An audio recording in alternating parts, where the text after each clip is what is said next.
Clip number 352 انشاءاللہ عز و جل۔ اس کلپ میں سورہ اعراف کی آیت نمبر 64 سے 68 تک کی تلاوت، ترجمہ اور تفسیر قرآن صراط الجنان سنیں گے۔ بسم اللہ الرحمن الرحیم،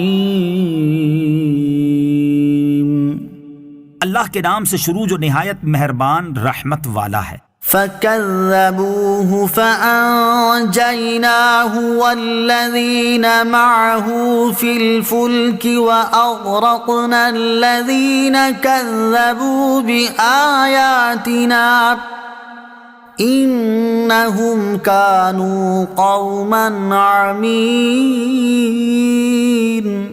ترجمہ، تو انہوں نے نوح کو جھٹلایا تو ہم نے اسے اور جو اس کے ساتھ کشتی میں تھے سب کو نجات دی، اور ہماری آیتیں جھٹلانے والوں کو غرق کر دیا، بے شک وہ اندھے لوگ تھے۔ فَكَذَّبُوهُ، تو انہوں نے نوح کو جھٹلایا۔ جب حضرت نوح علیہ السلام کی قوم نے آپ علیہ السلام کی نبوت کو جھٹلایا، حضرت نوح علیہ السلام پر نازل ہونے والی وحی جو آپ ان تک پہنچا دیتے تھے اسے قبول نہ کیا، اور ایک عرصے تک عذاب الہی سے خوف دلانے اور راہ راست پر لانے کی کوششیں کرنے کے باوجود بھی وہ لوگ اپنی بات پر ڈٹے رہے تو ان پر اللہ تعالیٰ کا عذاب نازل ہوا۔ جو مومنین حضرت نوح علیہ السلام کے ساتھ کشتی میں سوار تھے انہیں اللہ تعالیٰ نے عذاب سے محفوظ رکھا اور باقی سب کو غرق کر دیا۔ اس سے معلوم ہوا کہ اللہ عز و جل کے دشمنوں پر اس وقت تک دنیاوی عذاب نہیں آتے جب تک وہ پیغمبر کی نافرمانی نہ کریں۔ اللہ تعالیٰ فرماتا ہے وَمَا كُنَّا مُعَذِّبِينَ حَتَّى نَبْعَثَ رَسُولًا۔ ترجمہ، اور ہم کسی کو عذاب دینے والے نہیں ہیں جب تک کوئی رسول نہ بھیج دیں۔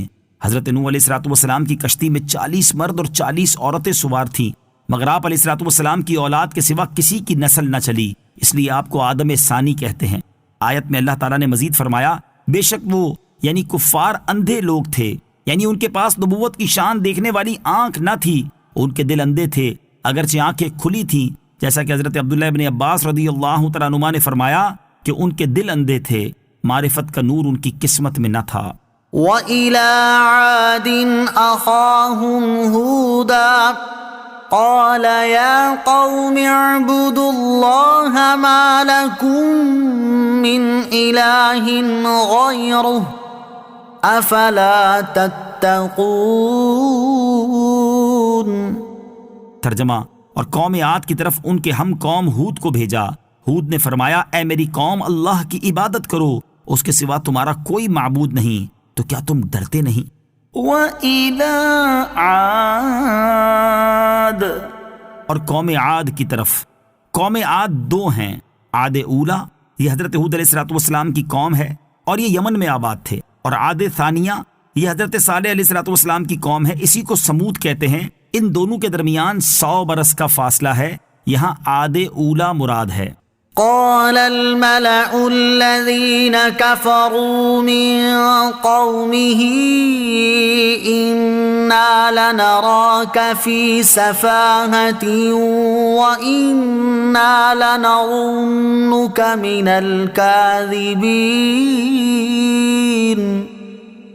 قال يا قوم ليس بي سفاهة ولكني رسول من رب العالمين أبلغكم رسالات ربي وأنا لكم ناصح أمين۔ ترجمہ، اس کی قوم کے کافر سردار بولے، بے شک ہم تمہیں بے وقوف سمجھتے ہیں اور بے شک ہم تمہیں جھوٹوں میں سے گمان کرتے ہیں۔ ہود نے فرمایا، اے میری قوم میرے ساتھ بے وقوفی کا کوئی تعلق نہیں، میں تو رب العالمین کا رسول ہوں، میں تمہیں اپنے رب کے پیغامات پہنچاتا ہوں اور میں تمہارے لیے قابل اعتماد خیر خواہ ہوں۔ لیس بی سفاہہ، میرے ساتھ بے وقوفی کا کوئی تعلق نہیں۔